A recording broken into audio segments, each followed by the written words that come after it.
እጁን በዘገናኝ ሁኔታ የቆረጠው ልጅ የት እንዳለ ያውቃል። የተቆረጠው ልጅ የት እንዳለ ያውቃል። ይሄ የምታዩት አሁን ደግሞ በሚዲያ የተለቀቀ እንትን ጀስት እኛ አይደለንም ለማለት ይወጣ ወንድም ወንድሙ ላይ እንዴት እንደዚህ ጨከናል ያስባለው ያለንበትን ዘመን አለ ባልተፈጠሩ ያስባለ እጅግ ልብን የሚያደማ ተግባር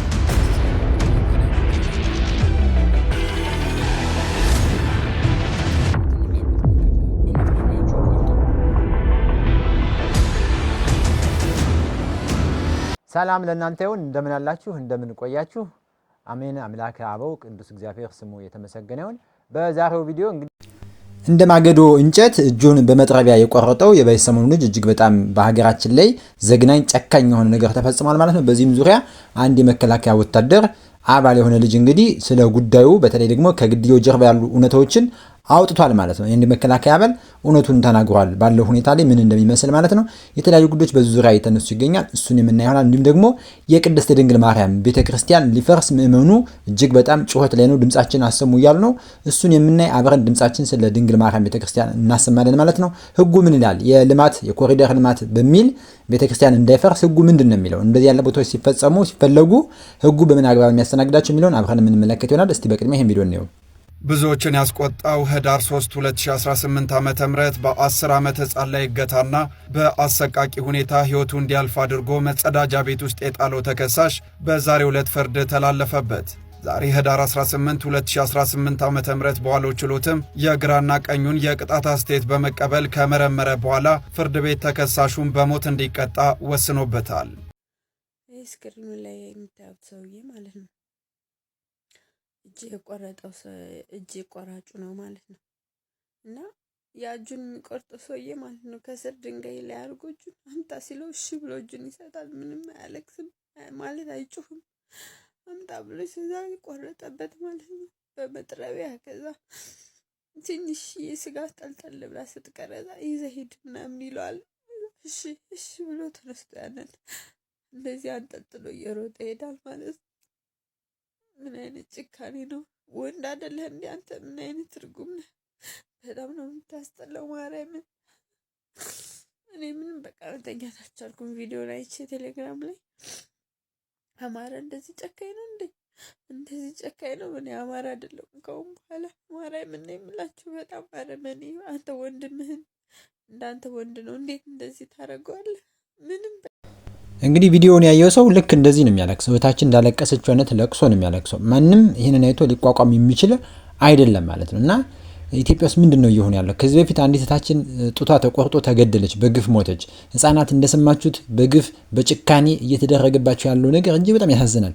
ህፃናት፣ ሴቶች፣ የተለያየ ወጣቶች፣ ወንዶች ለጦርነት ፍጆታ እየዋሉ ፖለቲከኞች የገንዘብ ጥቅማቸውን እያሳደዱ ወጣቶች ላይ ወንዶች፣ ሴቶች፣ ህፃናት ሳይቀር ሽማግሌዎችን በግፍ እየተገደሉ እንዲህ አይነት ጭካኔ በጣም ልብ የሚሰብር የአውሬነት ባህሪ የተላበሳቸው ሰዎች እንዴት ሊወጡ ቻሉ? ከኛ ማህፀን ከኛ አብራክ ከሀገራችን እንዴት ሊሆን ቻለ? ይሄ የህጉ መላላትን አያሳይም ወይ? በተደጋጋሚ ህፃናት ይጠፋሉ፣ ይሰረቃሉ፣ ይገደላሉ።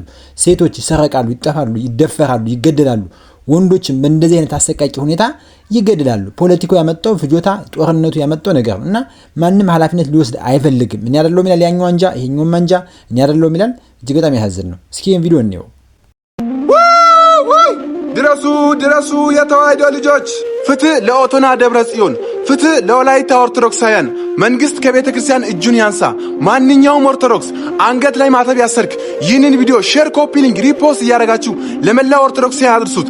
በወላይታ ሀገረ ስብከት በሶዶ ከተማ ኦቶና ደብረ ጽዮን ቅድስት ድንግል ማርያም ቤተ ክርስቲያን ለመንገድ ዳር አስፋልት ተብሎ የቤተ ክርስቲያኒቷ ይዞታ መንግስት በግድ እየወሰደ ይገኛል።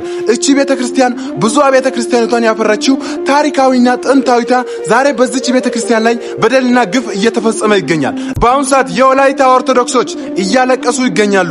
እኛ ለሃይማኖታችን ለመሞት ዝግጁ ነን። በቃ እኛ ጦርነት አንፈልግም፣ እኛ ሰላም እንፈልጋለን። እቺ ቤተ ክርስቲያን ሰላም ነው የምትሰብከው።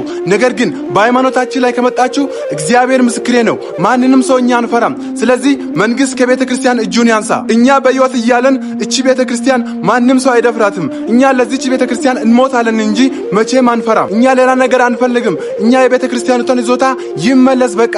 ስለዚህ መንግስት ከቤተ ክርስቲያን እጁን ያንሳ። በመላው ዓለም ላይ ያላችሁ ኦርቶዶክሳውያን ለወላይታ ኦርቶዶክሶች ድምጽ ሆኑ፣ ለኦቶና ደብረ ጽዮን ድምጽ ሆኑ። እባካችሁ ኦርቶዶክሳውያን አንገት ላይ ማተብ አስረሽ ስለ ቤተ ክርስቲያን ድምጽ ሳትሆን የምታሳልፍ ከሆንክ አንተም የቤተ ክርስቲያን ጠላት ነህ፣ አንቺም የቤተ ክርስቲያን ጠላት ነሽ። የቤተ ክርስቲያን ጉዳይ ይመለከተኛል የምትል ከሆንክ ይህንን ቪዲዮ ከምንም ጊዜ በላይ ሼር፣ ኮፒ ሊንክ፣ ሪፖስት እያደረጋችሁ ለመላው ኦርቶዶክሳውያን አድርሱት። ቤተ ክርስቲያን የሥርዓት ቤተ ክርስቲያን የልማት ቤተ ክርስቲያን ነች። ልማትን እጅግ በጣም የምትደግፍ የምታበረታታ ነች። ነገር ግን ህጉ ባልፈቀደው መንገድ ህጉ በማያዘው መንገድ ሀገሪቱ በምትመራበት በህገ መንግስቱ በፍትሐብሔር ህጉም ይሄ ነገር ፈጽሞ የተከለከለ ነው። ህጉ ለመሆኑ ምን ይላልኝ? አንድ ለልማት የተፈለገን ቦታ የማይነኩ ቦታዎች አሉ አይደለም። ቅድስት ቤተ ክርስቲያን የአምልኮ የሃይማኖት ስፍራ ቀርቶ ትልልቅ ቅርስ የሆኑ ዋርካዎች፣ ትልልቅ ዛፎች እንኳን እድሜ ጠገብ የሆኑ ዛፎች እንኳን አይነኩም። በህገ መንግስቱ ነው የምነግራችሁ። ስለዚህ እንደ ህግ እንደዚህ ከተጻፈ ለምንድን ነው የቅድስት ቤተክርስቲያን የኦርቶዶክስ ቤተክርስቲያንን የማርያም ቤተክርስቲያን ለማፍረስ የተፈለገው? በምን አግባብ ነው? እስኪ ህጉ ምን እንደሚል ይሄን ወንድማችን እንስማው። የሶዶ ኮሪደር ልማት የማርያም ቤተክርስቲያንን መንካት አይችልም። እኔ እንደ አንድ መሐንዲስ እንደመሆኔ መጠን የኮንስትራክሽን ህጉ ምን ይላል ነው በቃ ዋናው። ህጉ ምን ይላል? አንድ የመንገድ ዲዛይን ንድፍ በሚወጣበት ሰዓት ላይ የዓለም አቀፍ የኮንስትራክሽን ህጉን መነሻና መሰረት በማድረግ ነው ዲዛይን መሰራት ያለበት። የኮንስትራክሽን ህጉ የሚከለክላቸው ነገሮች አሉ። አንድ የመንገድ ዲዛይን በሚሰራበት ሰዓት ላይ የቤተ አምልኮ ስፍራዎችን እንደ ቤተ ክርስቲያን እንደ መስጊድ የመሳሰሉትን ክሮስ ማድረግ አይችልም ነው የሚለው። በቃ መንካት አይችልም። ጥንታዊ ሙዚየም በቅርስነት የተመዘገቡ ሙዚየሞችን መንካት አይችልም። የመቃብር ስፍራዎችን መንካት አይችልም። እድሜ ጠገብ እንኳን ቤተ ክርስቲያን እድሜ ጠገብ ዛፎች ዋርካዎችን መንካት አይቻልም ነው የሚለው ህጉ። በቃ እንደዚህ አይነት ነገሮች ሲያጋጥሙ ዲዛይን አላይመንትን ሽፍት አድርገው ነው የሚለው። በቃ አላይመንትን ሪቪው አድርግ። ለምን ቤተ ክርስቲያኗን ታርጌት ታደርጋለህ እንዴ? ይሄ እኮ ብዙ ነገር ሊቀሰቅስ የሚችል ነገር ስለሆነ ነው። ህጉን ተንተርሰ ህጉ ከልክሎታል። ህጉን ተንተርሰ ነው ዲዛይን መስራት ያለብህ እንዴ። እማያቅ ሰው አያቅም። የሚያቅ ሰው ባለበት ሀገር ላይ ግን እማያቀው ሰው ቢያራግብ ችግር የለውም። የሚያቅ ሰው መሐንዲስ የሆነ አካል ግን እንዴት እንደዚህ አይነት ስህተት ይሰራል? ስህተት መሰራት የለበትም። በቃ ኮንስትራክሽን ሎን መነሻ አድርገህ ነው ዲዛይን መስራት ያለብህ። ቤተ ክርስቲያኗን የልማት ጠል አድርጋችሁ አትሳሏት። በቃ ህጉ አይፈቅድም። እውነታው እንግዲህ ይሄ ነው። ህጉ አይፈቅድም። ቅድም እንዳልኳችሁ አይደለም ቅድስት ቤተክርስቲያን የአምልኮ ስፍራ ቀርቶ ጥንታዊ ቦታዎችን ብቻ አይደለም፣ ቅርሶችን ብቻ አይደለም፣ ዛፍ እንኳን በርካታ ዓመት ተተክሎ የቆየ ዛፍ እድሜ ጠገብ ዛፎች እንኳን የማይቆረጡበት የማይነኩበት አግባብ ነው ያለ። እሱን ማዕከላዊ በሆነ መንገድ አድርጎ ልማቱን ማካሄድ ይቻላል። በዚህ ልክ ነው ህጉ የሚያዘው ማለት ነው። ነገር ግን ከህግ ውጭ የሆኑ ሰዎች በማን አለበኝነት ኦርቶዶክሳዊት ቤተክርስቲያንን ማጥቃት በህግ የተፈቀደ እስከ መሰለ ድረስ እንግዲህ ነው ብለን እስከምናምን ድረስ እየተደረገ ያለው ነገር ሁሉ እየሆነ ስለሆነ ማለት ነው ይሄንን ይላሉ ማለት ነው። ነገር ግን ህጉ ፈጽሞ አይፈቅድም። በዚህ አግባብ ሁላችንም ድምጽ ልንሆን ይገባል። ፍትህ ለኦርቶዶክስ እያላችሁ ኮሜንት ላይ አጥለቅልቁት። በእውነት ይህን እንደ ቸልተኛ እንዳታዩት። ፍትህ ለቅድስት ቤተክርስቲያን እያልን እንጻፍ። እጁን በዘገናኝ ሁኔታ የቆረጠው ልጅ የት እንዳለ ያውቃል። የተቆረጠውም ልጅ የት እንዳለ ያውቃል። ከማስረጃ ጋር ላሳያችሁ። ወንጀሉን የፈጸመው ግለሰብ ስሙ ቃሉ አስፋው ይባላል። የፈጸመው ግለሰብ የሰሜን ሸዋ መራኛ ሚዳ ተወላጅ ነው። ወንጀሉ የተፈጸመበት ቦታ ደቡብ ወሎ ሸክፍ ቀጠና ወረኢሉና ለገዳሂ ወረዳ አዋሳኝ ክሬ ማርያም 08 ቀበሌ ነው ይላል። ወንጀሉ የተፈጸመበት ጊዜ ሚያዝያ 2017 ነው። ስለዚህ ይህን መረጃውን የለቀቀው አካል አጀንዳ እንዲሆን ፈልጎ ነው ማለት ነው። ዛሬ 2017 ሚያዝያ ላይ የተፈጸመው አሁን አጀንዳ እንዲሆን ተፈልጎ ጥሩ። ወንጀለኛው ህዳር 3 2018 እጁን ሰጥቶ አሁንም ስለዚህ እዛና እዚህ ሆናችሁ የምትወራወሩት ቃላት አሁንም ትክክል ነው ማለት ነው። ነገር ግን እኔ ሁለት ነገር አስባቸዋለሁ። አሁን እዛና እዚህ ስለሚወራወሩ አይደለም፣ ስለሌላኛው ወገን አነግራቸዋለሁ። ወንጀለኛው ህዳር 3 እጁን ሰጠ፣ ኖቬምበር 12 ማለት ነው። ትክክል ነው ማለት ነው። በዚያውም በሰፈረ ነፃነት በዚያው ሰፈር በነፃነት እየተንቀሳቀሰ ይገኛል አሁን ማለት ነው። አሁንም በነፃነት የተንቀሳቀሰ ይገኛል። ይሄ ግለሰብ አልታሰረም፣ አልተጠየቀም፣ ወንጀለኛ አልተባለም፣ ምን አልተባለም። ይሄ ግለሰብ የጻፈው እዛ ወሎ አካባቢ የሚኖር ነው፣ ነዋሪ ነው፣ ያውቀዋል። እያንዳንዱ ግለሰብ ያውቃል። አብሮ የኖረ ህብረተሰብ ነው፣ መካከል ነው። አብዱል ጀሊል ሸይ አሊ ካሳ የጻፈው አሁንም ወንጀለኛው በነፃነት የተንቀሳቀሰ ነው። ምን ጠይቆ? ይቅርታ ጠይቆ ይቅር ተብሎ የግል ታጣቂ ነው ማለት ነው። ወንጀሉ ይፋ የሆነ ህዳር 14 ነው። ከዚህ በፊት ጣሰው የሚባል ጃማ ልጅ ወረኢሉ ማረሚያ ረጅም ጊዜ ታስሮ በነበረ ጊዜ የሌላ በዚህ አካባቢ የ10 ቀበሌ ክሬ ገበያ ላይ የሌላን ሰው እጅ የሌላን ሰው ጆሮ በማጨድ ቆርጧል። ያው ግለሰብ ትላንትና እጅ ሲቆርጥ ያየነው ግለሰብ ጆሮ ሲቆርጥ ነበር።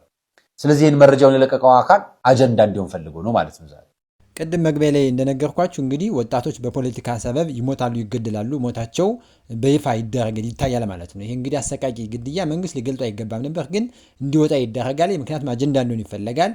ሰው በዚህ ጉዳይ ላይ እንዲያተኩር፣ ሌሎችን አጀንዳ እንዳይጠይቅ በሚል ይሄ ሞታቸው እንኳን ፍትህ አይገባውም። ፍትህ ሳይሆን የሚሰጠው ግድያቸው፣ ሞታቸው፣ ሀዘናቸው ወሬ ዜና ሆኖ እንዲራገብና አጀንዳ እንዲቀየር ብቻ በአጀንዳ ልክ አጀንዳ ተቀርጾለት ይሰጣል ማለት ነው። ይሄ እጅግ በጣም የሚያሳዝን አካሄድ ነው። እስከየት ድረስ ያደርሰናል? እንደዚህ ሆኖ ሀገር መምራት መንግስትነት መሆን ይቻላል ወይ? እንዲህ ያለው ነገር ፍትህ መስጠት ሲገባ ማለት ነው። እንግዲህ በመጥረቢያ እጁን የተቆረጠው ልጅ እጁን ብቻ አይደለም ሌሎችንም አካላት ተቆርጧል። እስኪ ልጁን እንስመውና አንድ ወታደር ደግሞ ያወጣውን ከግድያው ጀርባ ያሉትን ሰዎች ያጋለጠበትን ሚስጥር እንመለከታለን ማለት ነው። እስኪ በቅድሚያ እሱን ነው አህመድ የሚባለው የሌሊያ ነው። እዛው ክልል አህመድ እሺ። ቃሉ የሚባለው እዛ ሽከታ ቃሉ ለማ ቃሉ ጣሰው ምን አረክ ብሎ ነው እንትን ያሉ ተርገና መጣው። እነሱ ጋር ብዙ ቆይታ ነበር። ሮህ ሄድኩኝ ሙሲባለ ወለዛ ዙርስ አርበጄ ቀዲያኔ ነው ተያየ። የት ነው ያገኙ?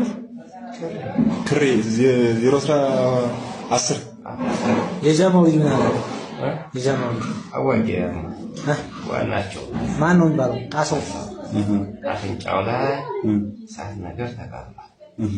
ቀይረች ጎሽ የለም እነሱ ታች ወሰዱ። እነሱ የሉም እንደ ስኮል ታች ናቸው። እነሱ ጋር ገብተህ ነበር እንዴ? በምንድን ነው እንደዚህ ያደረጉ? ታግላና መጥሪያ እንጂ ጅማ መጥሪያ በመጥሪያ ማን ነው የመታው? ቃሉ እሺ። ጆሮንሳ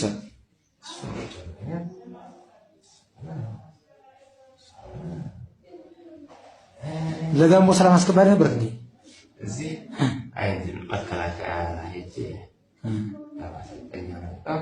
ከዛ ሲዲዮ ሰላም አስከባሪ 5 ቀን ነው እንደዚህ ቆይቼ ትመጣለህ እንደውልልሃለሁ ነው እነሱ እነዚህ አላሙ ከዛ ያልኩኝ ሀገር የት ነበር? እዚህ እኮ ጣሊያን ሰይድን ብሬ ትውልድ መንደር ተደባሩ ጓደኞቼ ናቸው። እነሱ ቤተሰቦች ትውልድ መንደር ባለፈ እዚህ አንድ ቤተሰብ እዚህ ዘመድ ያለ ማን ነው? የአክስቴ ባል አንዱ አህመድ ባለፈ የሞተ ሁለት ሚስቶች ሞቱ። ዘመድ ያለ እንዳይቀርሳ ወይ ያላቃቸው እናቴ ነበረች። የሚያስታምም ማን ነው? እንጨት አስናሱኝ እነሱ እነማን ፋኖቹ? ከዚህ ባጃጅ መከላከያ ይመጣብናል። አንሷቸው ገበሬው ከዚህ ባጃጅ ያነሳ የአምቡላንስ ሹፌር ነው። ትጥቅ ይዘህ ነበር?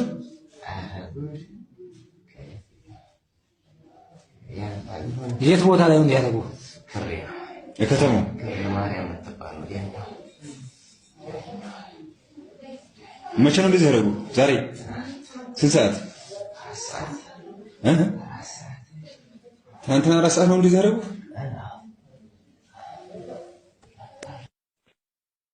ሰላም ቤተሰብ እንዴት ናችሁ? አለን አለን፣ እኛ እግዚአብሔር ይመስገን። እስቲ ይሄ ከላይ የምታዩት ፎቶ ማለት ነው ወረኢሉ ላይ የገዛ ወንድሙን በጭካኔ በተሞላበት መንገድ በመጥረቢያ እጁን ቆርጦ የለቀቀው ነው ማለት ነው። ይሄ ልጅ ነው ማለት ነው እጁን የቆረጠው ማለት ነው። የገዛ ወንድሙንና የተቆረጠውን ቪዲዮ ሰርቼበት ለቅቄያለሁ። ደግሞ ሰውየው ነው ማለት ነው። ተመልከቱት እያያችሁት። ሰላም ሰላም ቤተሰብ ያው እቺ መረጃ ላካፍላችሁ ብዬ ነው ማለት ነው። ትናንትና እጅ የቆረጠው ሰውዬ ጀግናው መከላከያ ሰራዊታችን ማለት ቀብ አድርጎታል ማለት ነው። ይሄ ቆሻሻ እንደዚህ አይነት እኛ እንታገስም ማለት ነው። ቀብ ነው ያደረገው ማለት ነው። 2 ቀን ባልሞላ ጊዜ ውስጥ ቀብ ነው ያደረገው ማለት ነው። እና ማለት ያው ተይዟል ለማለት ነው ማለት ነው። በጣም ደስ ብሎናል ማለት ነው። እኛም በመያዙ በጣም ነው ደስ ያለን ማለት ነው። እና ያው ይሄ ሰው ማለት ምንም ክርክር የለውም። ያው እንግዲህ ፍርዱን መቀበል ነው ማለት ነው። ግን ለማንኛውም በመያዙ ደስ ብሎናል። እንግዲህ ቤተሰብ እንግዲህ ይህንን ሼር ኮፒ ሊንክ በማድረግ ለሁሉም አዳርሱ። ተይዟል ማለት ነው። መሀል ሜዳ አካባቢ ላይ ምናምን እያለ ነው፣ እየዘባረቀ ነው። ቀስ ብለን ቪዲዮ እንለቀዋለን ማለት ነው። እሱ በተለያየ ጊዜ በልዩ ልዩ ሁኔታ በልዩ ልዩ አጋጣሚ ፍትህ እያልን የምንጠይቀው እንዲህ ያሉ ነገሮች እንዳይበረታቱ፣ እንዲህ ያሉ ነገሮች ስር እየሰደዱ በቃ ትክክለኛ ነገር እንዳይሆኑ፣ የዕለት ዕለት ነገር እንዳይሆኑ እንዳንለምዳቸው ፍትህ መከበር አለበት። ህግ እስካልሰፈነ ድረስ ወንጀለኞች እጅግ በጣም ህይወትን በጣም ምስቅልቅል ያወጣፋታል ማለት ሀገራችን በጣም እየሄደበት ያለው መንገድ ምስቅልቅል ይወጣ ይሆናል ማለት ነው። ይሄ እንግዲህ በአንድ ሰው በአንድ ግለሰብ እየሆነ ያለ ብቻ አይደለም። በተለያየ አጋጣሚ እንግዲህ ይሄ በይፋ የወጣ ነው። በልዩ ልዩ አጋጣሚ በይፋ ባልወጡ ደግሞ ባልታዩ ነገሮች ምን ያህል ወንጀል የተፈጸሙ ነው። ህጻናት ላይ አስገድዶ መድፈር፣ የመጥፋት፣ የመታገት ብዙ ነገሮች የተከናወኑ ኢትዮጵያ ውስጥ እጅግ በጣም አስደንጋጭ ነገሮች፣ አሳዛኝ፣ ልብ የሚሰብሩ አስደንጋጭ፣ ጭካኔ፣ አረመኔ የተሞሉባቸው ነገሮች እየተካሄዱ በመሆናቸው ፍትህ መጠየቅ መቻል አለብን። ሁላችንም ህግ እንዲከበር የሚያስፈልገው ለዚህ ነው ማለት ነው። ህግ እንዲከበር አንድ ግለሰብ ላይ ብቻ ሳይሆን አጠቃላይ እንደ ሀገር እየተጨቆኑ እየተበደሉ ያሉ ነገሮች ሁሉ ዋጋ ሊሰጣቸው ይገባል እንዳለን የዛሬው መልእክቴ ነው። እንግዲህ የዛሬውን አበቃው። ሰላም ቆዩኝ። ሰላም ለእናንተ ይሁን።